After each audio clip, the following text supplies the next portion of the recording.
Hola, buenos días a todos. Aquí estamos en la hora llamada Pensamiento 3 con Agustín García Calvo y vamos a seguir, como habíamos anunciado, con los pecados capitales.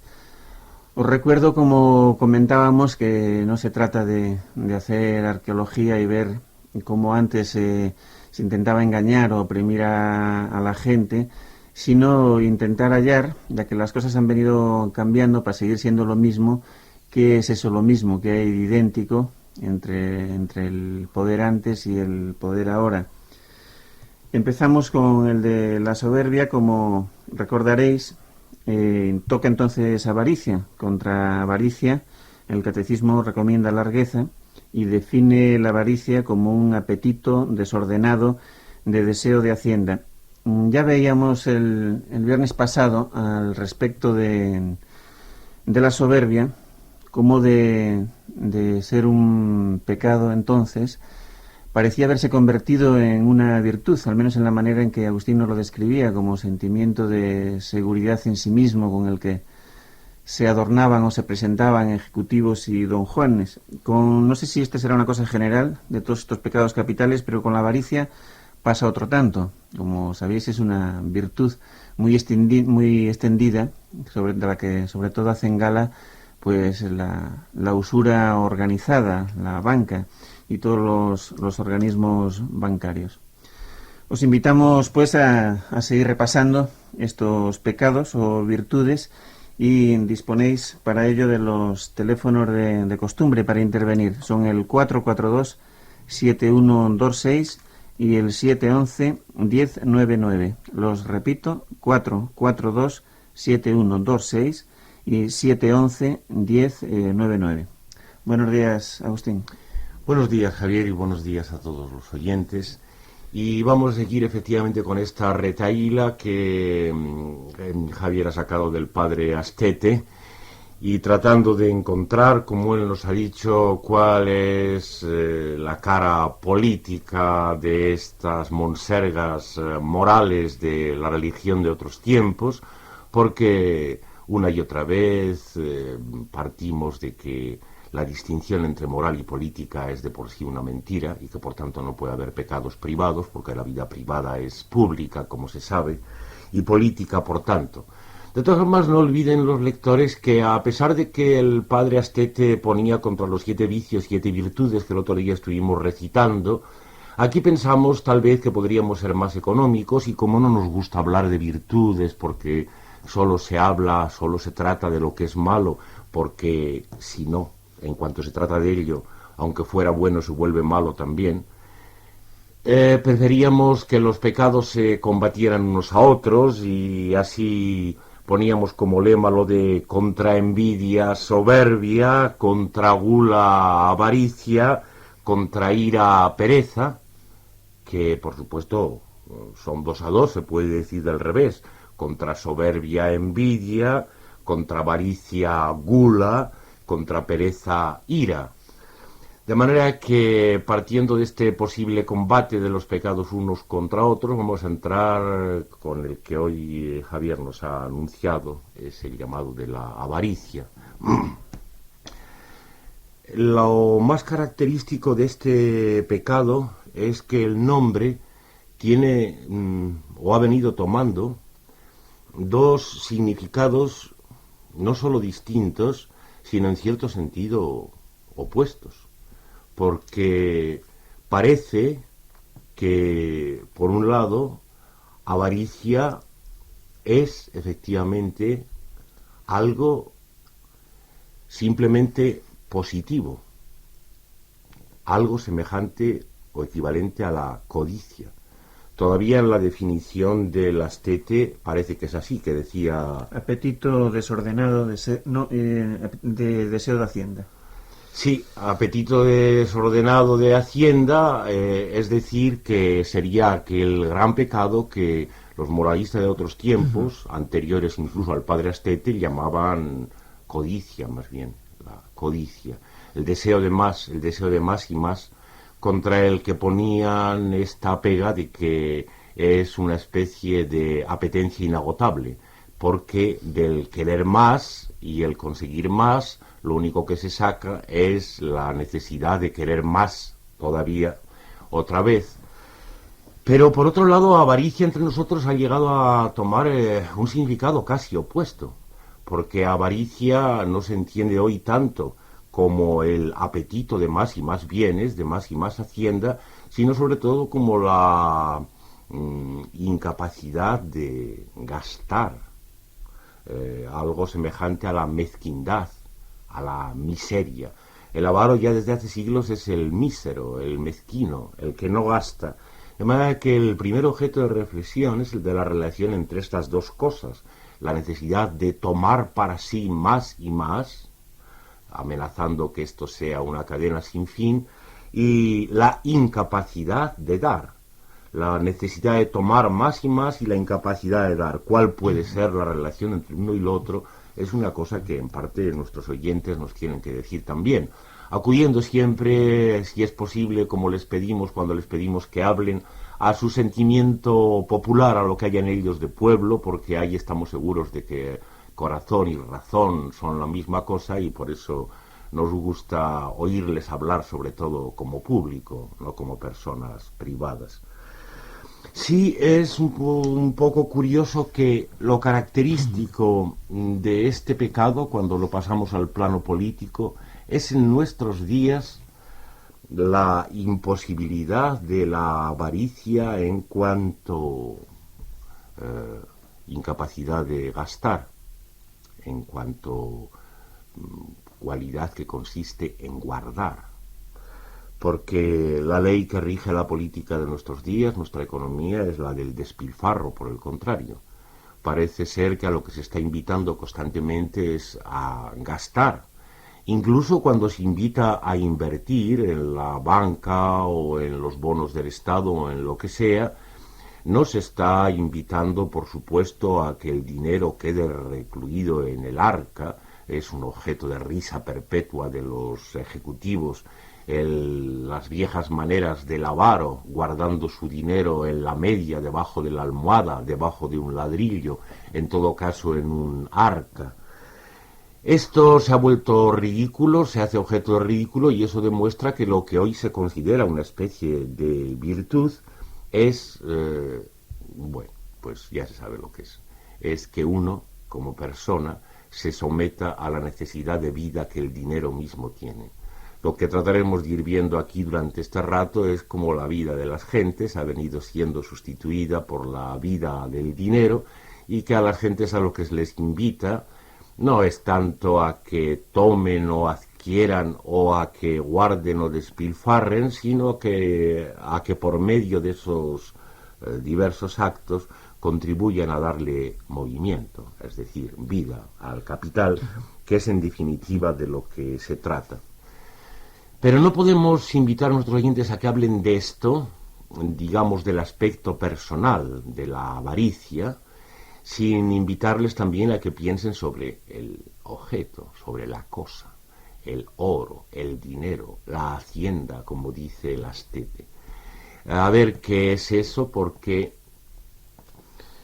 parece bastante claro que con el progreso, y sobre todo con el progreso del progreso, lo característico de la hacienda, de la riqueza, es que ha venido convirtiéndose más y más en dinero puro, es decir, algo que literalmente no sirve para nada, algo que precisamente por ser el representante y sustituto de las cosas, un representante abstracto, sublime, elimina las cosas. Es la muerte de las cosas en cuanto a representación de ellos. No hay que olvidar que cualquier forma de avaricia, tanto como codicia como despilfarro, en nuestros días se refiere esencialmente al dinero. Y el dinero de verdad es ese que no sirve para nada, porque otras formas de dinero son arcaicas, pasadas de moda. A la gente se le deja creer en ellas, pero el dinero que vive de veras, el gran dinero, el dinero de los miles de millones y de billones, es un dinero que se caracteriza porque a nadie le sirve para nada. Ese es el verdadero, el que rige. Es esta sublimación progresiva del dinero lo que hay que tener en cuenta cuando hoy hablemos de pecados aparentemente privados, pero en realidad actividades públicas, como son estas de adquirir, de la codicia, o estas de guardar, de la avaricia en el sentido moderno, o su contrario como necesidad de despilfarrar. Era tradicional entre los moralistas de otros tiempos que nos presentaran la figura del avaro recontando sus piezas de oro o de plata al acostarse por la noche o incluso no durmiendo para poderlas recontar una y otra vez. Evidentemente, esa forma arcaica de dinero, que eran las monedas de oro y de plata, era una sustitución. Ahí no había propiamente cosas, pero hay que decir que era una sustitución todavía muy incompleta, muy imperfecta, porque después de todo las piececitas de oro o de plata pueden dar un cierto gusto al sentirlas correr entre los dedos, es decir, todavía se prestan un poco al tacto, al gozo sensual. Uno imagina que un avaro tal como el que los moralistas presentaban es un señor que ha cambiado el objeto de disfrute que se podría considerar natural, que en vez de acariciar la piel de las mujeres o de las personas que sea, o en vez de hacer pasar por los labios los manjares deleitosos, pues lo ha cambiado por el gusto de sentir correr las monedas entre los dedos, o incluso por el gusto de morderlas a ver si son buenas, y todas esas características del viejo avaro. Pero después de todo todavía se podría decir que eso era una sensualidad, aunque sustitutiva. ¿Qué vamos a hacer con el dinero de hoy día?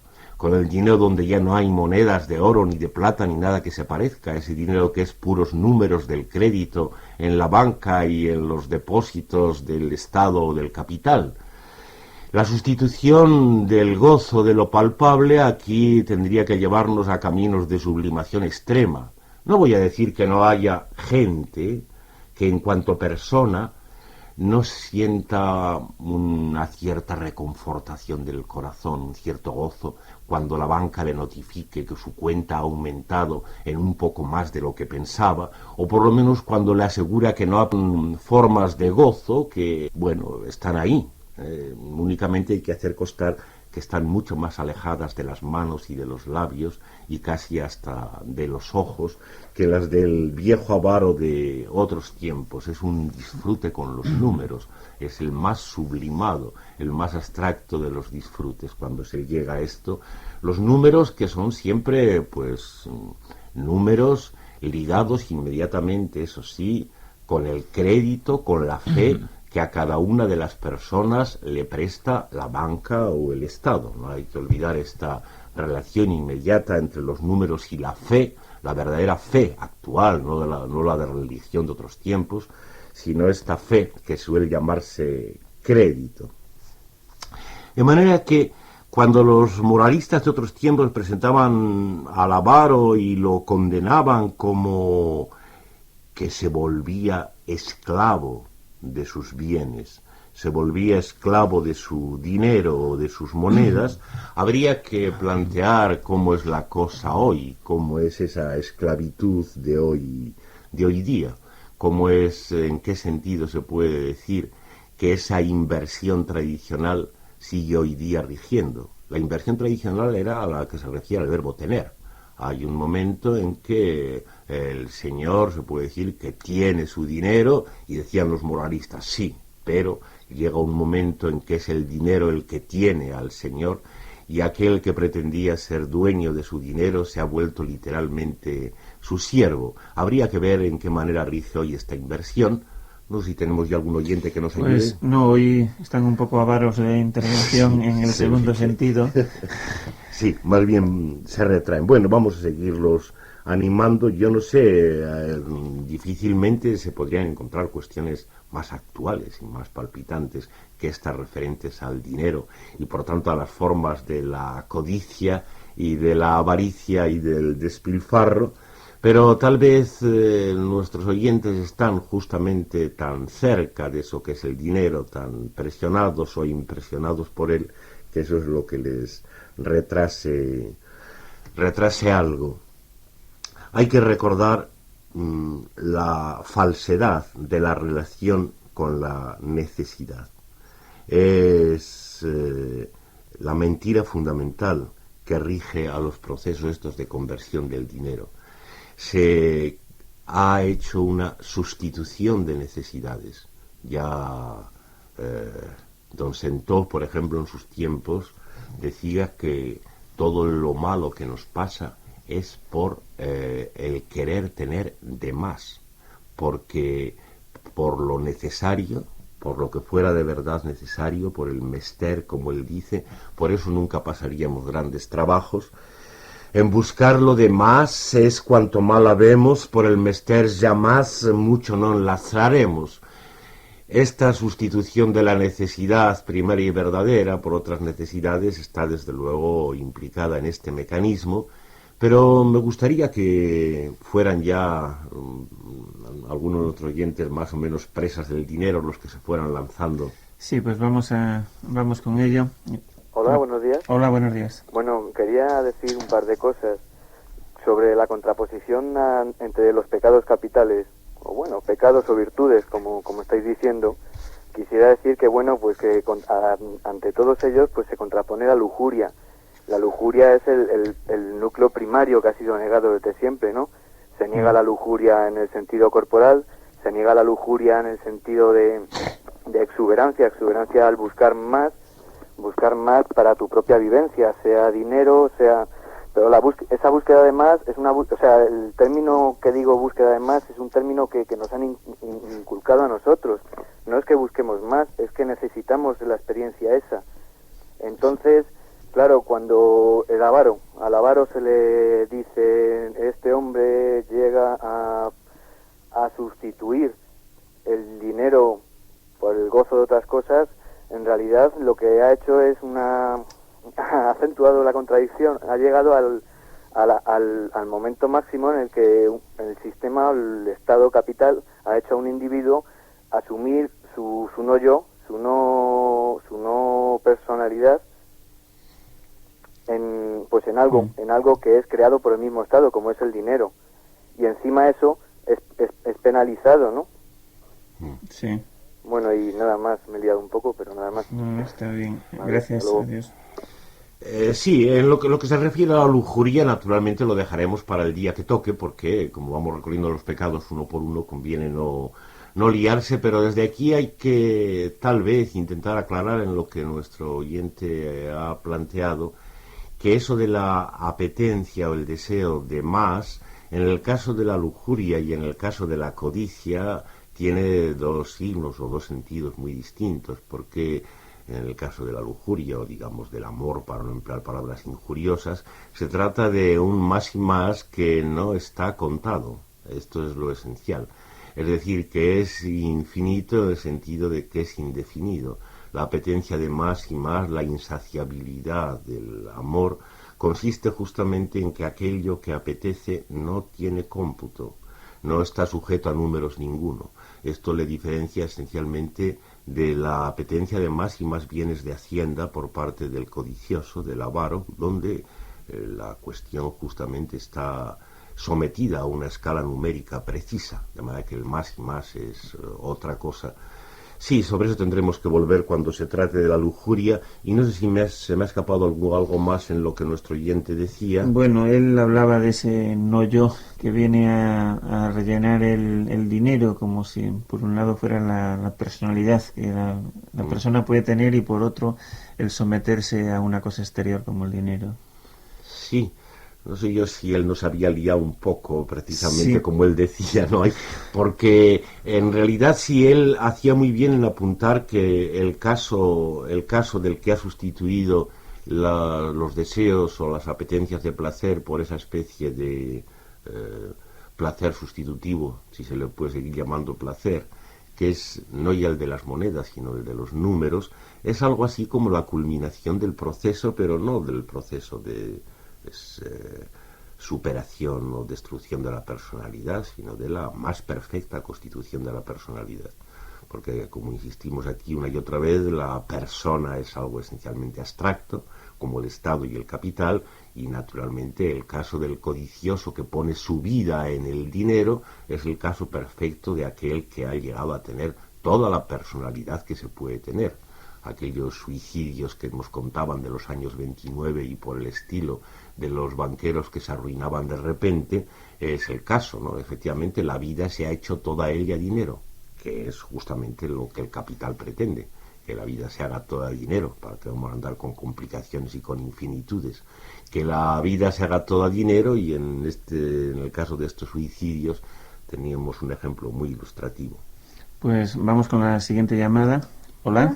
Sí, buenos días. Mira, yo como tengo 38 años, pues resulta que estoy en medio de dos generaciones.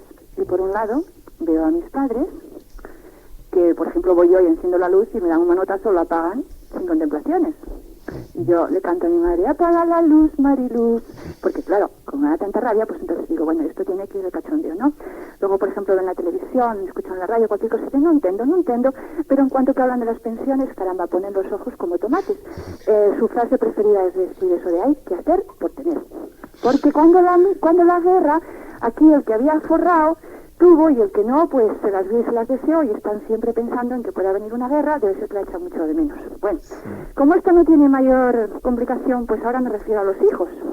A mí, por ejemplo, veo un zapato que está roto en la punta, un playero de estos, y me pongo a coserlo. Ya no me lo pone. Coso unos calcetines, y me dice mi marido, pero qué idiota eres, hija, así te sale mucho más barato comprarlos. Esto por dos lados. Luego también hay personas. Yo, por ejemplo, tengo un hijo de 17 años que le corto yo el pelo. Y es demasiado austero. Y sin embargo tengo otro que a los 12 años ya me cansó y dijo, toma, hijo, toma 500 pesetas, vete, como si te cortan la cabeza. Y bueno, pues tiene que ser a su aire. Y por otro lado ya está la economía más a este nivel de banqueros, de Estado y todo eso. Yo, más que avaricia, la situación actual me parece que es un absurdo. Entonces yo por eso le pregunto a Agustín García Calvo que no contra la avaricia, sino contra el absurdo, ¿qué? Nada más, gracias.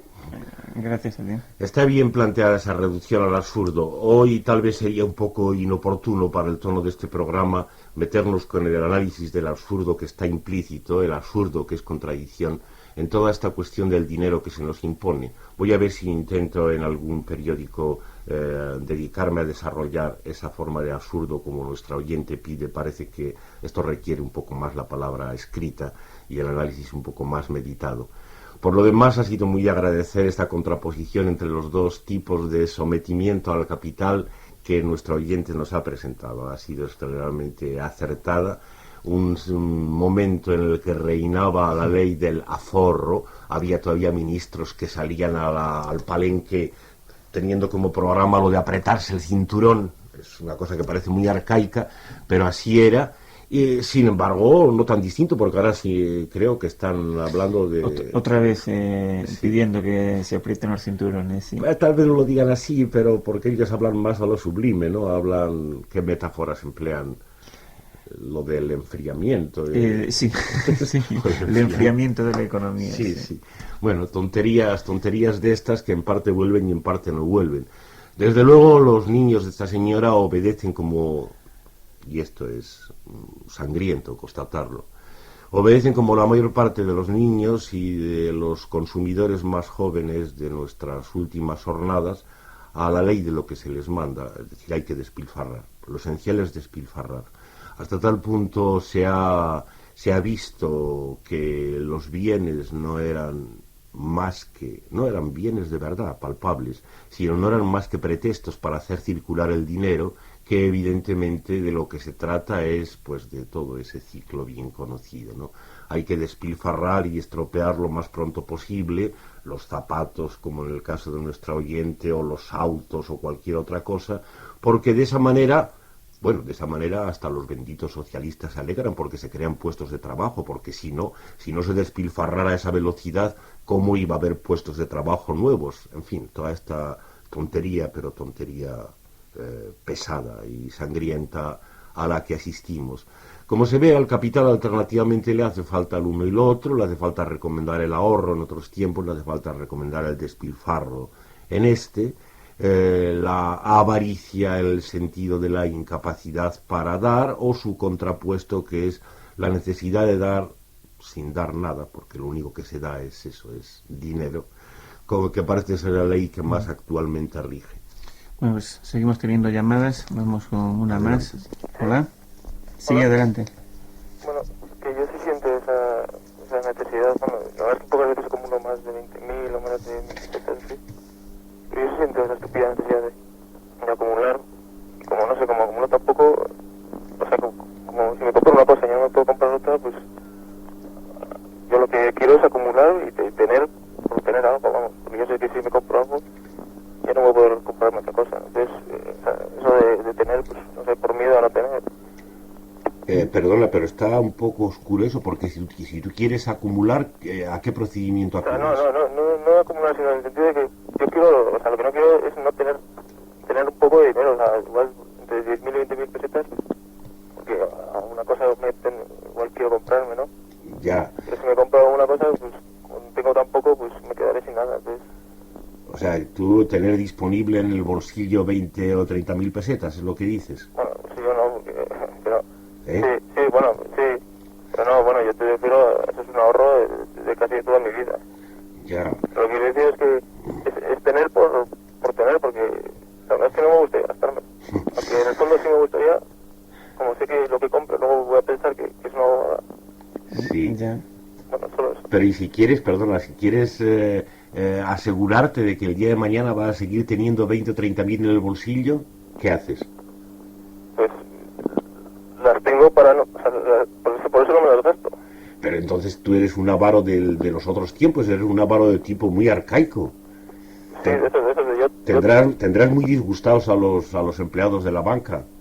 Sí, bueno, es que a mí no me gusta que tampoco sigan a mi costa, ¿no? Tampoco me gusta. Sí, bueno, pues desde luego uno de los procedimientos sería volverse realmente un avaro del tipo de los de otros Favor, tiempos. Es el dinero. De manera que espero que se vea claro hasta qué punto esta reducción de la riqueza palpable a dinero puro está en relación con lo de la creación de necesidades que no son tales necesidades, sino que están inventadas justamente solo para el movimiento del capital. No sé si tendremos... Sí, tenemos una llamada. Hola. Sí, oye, es que me acaban de llamar a la puerta. Adelante. Bueno, pues puedes ir atendiendo. entonces le llamamos de nuevo O- ahora o esperamos así. Esperamos tal vez. Espera un estás. momento. Sí, esperamos. Espera. Esperamos porque después de todo esto puede ser no una necesidad propiamente y esto de ir a abrir la puerta, pero por otra parte quién se priva si le llaman de abrir. Esperemos que no sea un encuestador que Que lo entretenga que lo demasiado. entretenga Sí. mucho tiempo. Todo cabería. Sí, ya. Ya estoy aquí. Muy bien. Adelante. Bueno, pues yo en principio quería haceros una pregunta respecto a si el programa va a continuar en antena con la nueva programación. Sí, va a continuar. Sí, va a continuar. Sí. Bueno, no por si decidís dimitir algún día, pues no quería perder el contacto del hilo con vosotros. Por Entonces, aquí pues, seguiremos, si a Dios no le parece demasiado mal, que es lo que hace falta.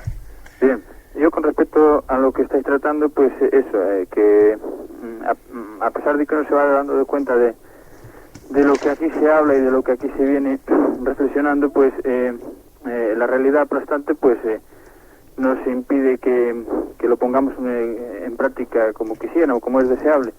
Entonces, en este sentido, es lo que quería comentar.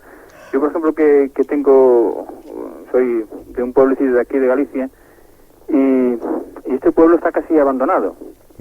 Y bueno, a mí me gustaría que volviera, como en los viejos tiempos que recuerdo yo a mi niñez, que volviera a funcionar y que volviera la gente, los jóvenes que se han ido todos allí, que volvieran a funcionar. Sí. Pero resulta que a la hora de llevarlo a la práctica, pues uno se ve que si quiere hacerlo, lo primero que tiene que hacer es disponer de dinero, porque si se va uno para allí con lo puesto, difícilmente se lo va a resolver, se va a ver mal. Entonces es un poco la sardina que se muerde la cola. O sea, si tienes dinero, pues puedes, o sea, a pesar de que lo que aquí estamos defendiendo y tratando, pues incluso para llevarlo a la práctica, para desentenderse uno cada vez más de la vida que llevamos aquí en la metrópolis o en la ciudad, pues uno si quiere marcharse, pues tiene que incluso necesitar dinero para poder hacerlo, para poder aguantar, aunque sea los primeros tiempos, para invertir en maquinaria, en herramientas, para hacérselo más. Y claro, uno ya a nivel personal, luego si quiere hacerlo en comunidad, pues aún se lo tiene más crudo, porque la gente, la mayoría, ha echado raíces en otras partes. Entonces aquí es el problema que yo quiero plantear, en este quiero y no puedo, o quiero y no sé. Sí. Y también otra cuestión que quería plantear, no sé si cuadra bien con el tema de hoy, es que cómo se va a desenganchar, o sea, cómo se va a desenganchar la gente de esto del dinero, del consumismo, cuando yo acabo de mandar a mi hijo ahora al colegio por el primer curso, y como he tenido un poco de tiempo, me he parado a ver las majaderías y pijotadas que le van a enseñar a mi hijo, y en contra de lo que aquí estamos hablando, pues aquí, nosotros aquí hablando una horita en la radio, pues en contra de esto, y los señores funcionarios del Estado enseñándole todo lo contrario a mi hijo en la escuela. Y yo puedo, no sé si procede a leer un poco lo que yo os puedo decir, algunas cosas que le están enseñando a mi hijo en la escuela que es de pena. Por ejemplo, Sí. La primera lección es mi clase, mi cuerpo, mi familia, la Navidad, los oficios y las herramientas, las vacaciones, los medios de comunicación. Y esto todo para enseñarle la A, la E y la O, o sea, las vocales. Y Ya. es tremendo. ¿Y yo qué puedo hacer frente a este? ¿No mandar a mi hijo al colegio? Pero lo llevo crudo. Ya. Sí. Bueno, pues esto era un poquito. Muy bien, Salud. muchas gracias. Salud. Muchas gracias. Está bien planteado sobre todo el tema más importante y más atañente, lo de hoy, que es lo de la supresión de los pueblos, como se encuentra el de este oyente en trance de sufrir, como tantos otros, esta supresión a favor de la superpoblación de los centros metropolitanos. Esto tiene una relación directa con la cuestión.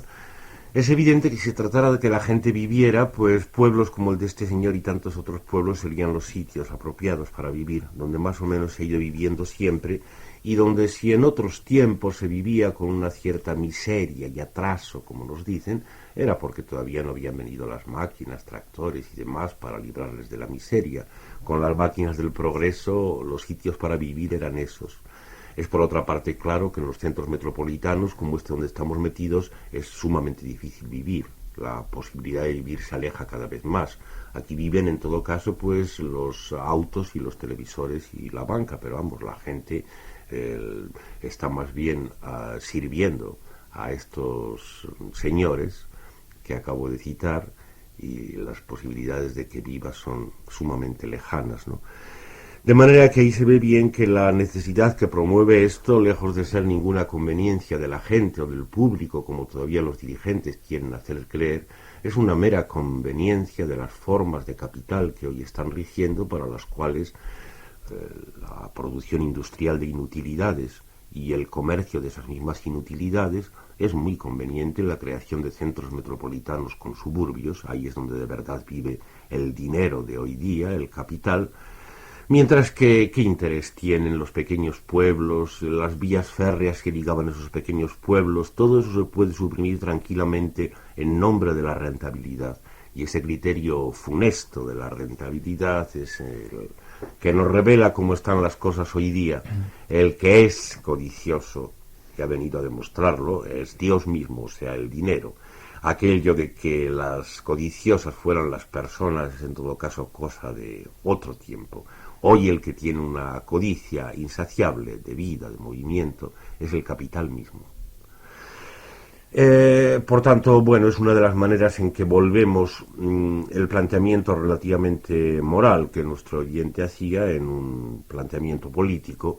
Muy bienvenida también esa cita de los libros de texto de los niños de nuestro oyente, que nos revela cómo efectivamente la escritura y las primeras letras están sirviendo para que justamente los niños aprendan a tomarse como natural toda esta monstruosidad, todo esto de qué pasa y todo esto referente a mi cuerpo y demás que nuestro oyente nos citaba. Sí, tal vez cuando terminemos el repaso a los pecados capitales haya ocasión de volver también este curso a ocuparnos de los problemas de la escuela. Sí, por supuesto, nos tendrá que seguir dando guerra y por tanto tendremos que seguirle dando guerra. Es una institución muy importante. No es que sea tan importante como la banca, es que está cada vez más identificada con la banca, la escuela, y eso tendremos que irlo viendo. Bueno, quedan 2 llamadas que yo creo que tendrán que ser las últimas. Vamos con una de ellas. Hola. ¿Hola? Sí. Muy breve. Quería recordar el sueño del artillero de Pink Floyd. Uh-huh. Un lugar donde estar, lo bastante para comer y ya nadie mata a los niños. Sí. Vale. Vale, gracias.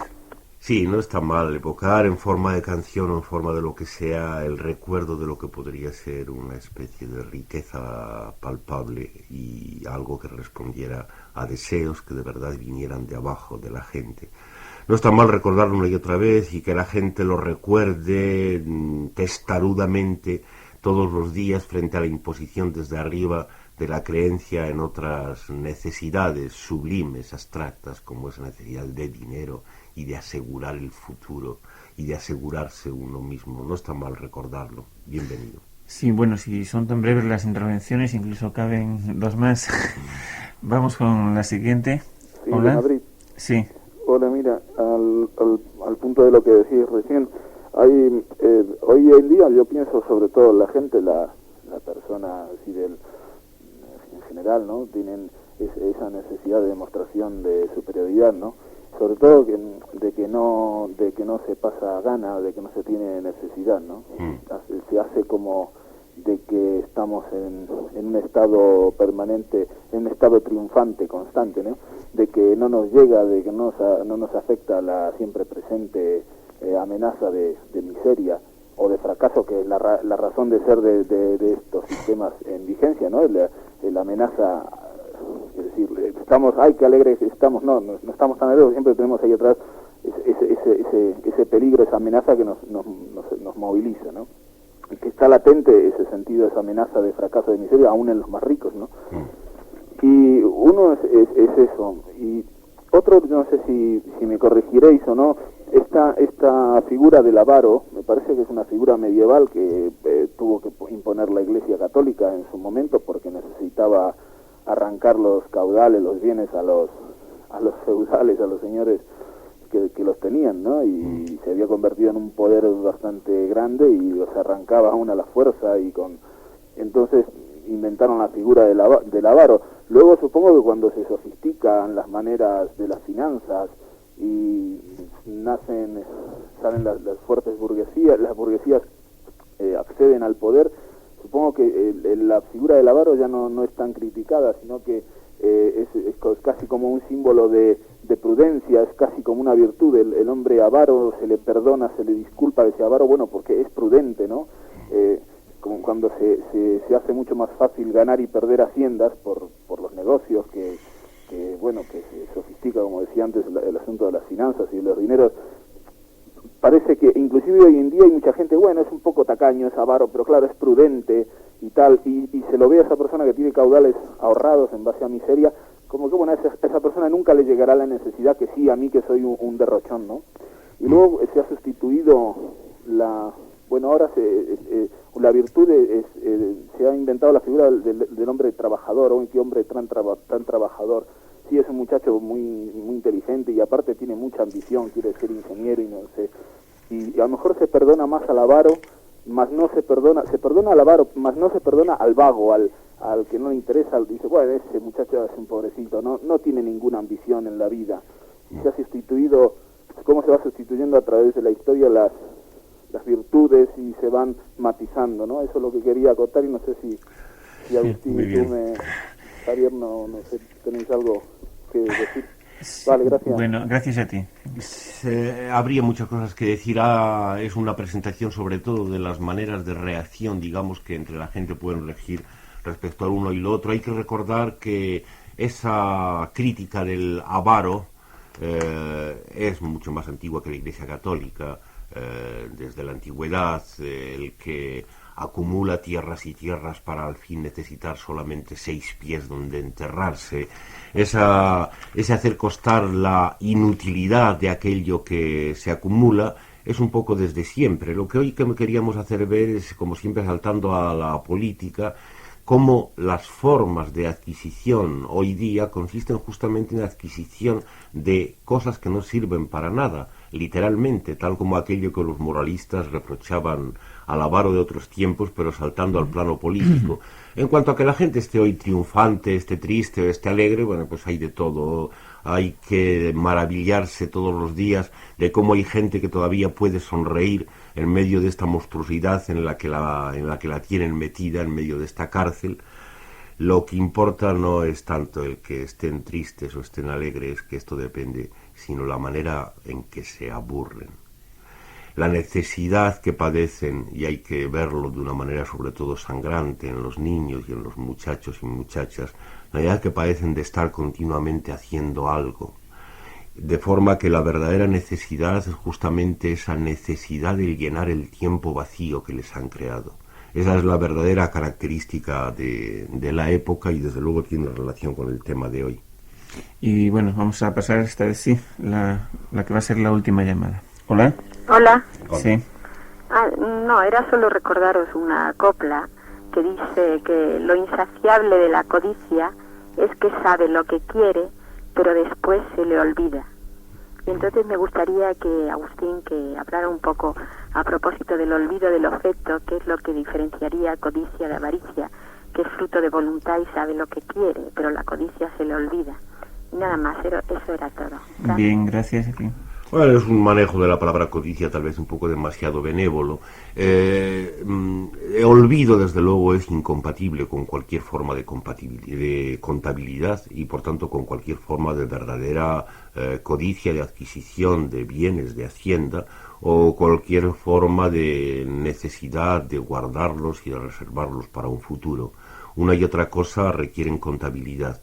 Se hacen por medio de números, esa diferencia de lo que decíamos antes acerca de lujuria o amor o como se quiera decir, que efectivamente esos pueden tener una apetencia de más, pero literalmente no saben qué es ese más. Ese es el paso diferencial. Un olvido de saber qué es lo que se quiere, querría decir efectivamente una supresión tanto de la codicia bien dirigida, numéricamente dirigida, como de la avaricia o necesidad de guardar. Las dos cosas quedarían, por supuesto, anegadas en el torrente de bendición, que es eso a lo que la palabra olvido sigue aludiendo, esa palabra olvido que se parece tanto a la palabra memoria viva y a la palabra vida misma, que podrían fácilmente dejarse confundir las unas con las otras. Bueno, Javier, no sé si tenemos algún oyente más o podemos ir cerrando. Ya vamos cerrando, sí. Sí, vamos a ir cerrando lo referente a este pecado, que desde luego sería de seguir tratando inagotablemente. Quiero hacerles recordar a nuestros oyentes una cosa que no ha salido, no sé bien por qué, que es que la figura del avaro de otros tiempos, de Euclión, el avaro de la aulularia y de los viejos avaros de la antigüedad y de la Edad Media, generalmente se identifica con la del usurero. Los avaros, los que son capaces de acariciar cada moneda de oro que les viene, son en general o muchas veces aquellos que están al servicio de aquella forma primitiva de banca, que era la mesita del usurero en algún rincón de las plazas públicas de las ciudades antiguas y medievales. Es decir, estaban ya ellos al servicio de esa primitiva forma del dinero que es la usura, porque no hay que olvidar que lo esencial para el progreso del dinero sea que el dinero llegue a parir, como los ganados, como las hembras de los ganados, que el dinero llegue a tener sus intereses, llegue a ser un dinero que pare y que justamente al parir demuestra que está vivo. Bueno, pues veamos ahora qué es lo que pasa con el usurero en nuestros días. Es que ni se le conoce, vamos, salvo alguna aldea de esas perdidas y donde no tendrá mucho que hacer el usurero porque la nueva forma del capital está mandándolas desaparecer a todas ellas a la velocidad que puede. Hoy, por el contrario, el usurero, es decir, el que está al servicio de la banca, es el alto ejecutivo. Se ha vuelto la cara más noble que los anuncios de la prensa pueden publicar por todas partes. Hay que contraponer aquel ceño fruncido, aquella nariz aguileña inclinada sobre el arca de las monedas, con la cara resplandeciente del alto ejecutivo de la banca en nuestros días.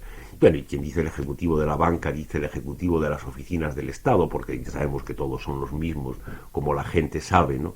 Esa cara resplandeciente, abierta, franca, y que la publicidad puede hacer lucir por la televisión y por la prensa todos los días, en eso se ha convertido el usurero. El viejo usurero ha venido a sufrir esa distensión, ese rejuvenecimiento de todos sus rasgos, y aquella miseria que le caracterizaba se ha convertido en toda esa nobleza del alto ejecutivo. Esta es la última imagen con la que quería que cerráramos nuestras reflexiones sobre la avaricia y la codicia y lo demás relacionado con ellas. Bueno, pues así lo cerramos. Os recuerdo que el próximo viernes continuaremos con estos pecados, nos tocará el de la lujuria. Hasta entonces, y no hay novedad. Salud.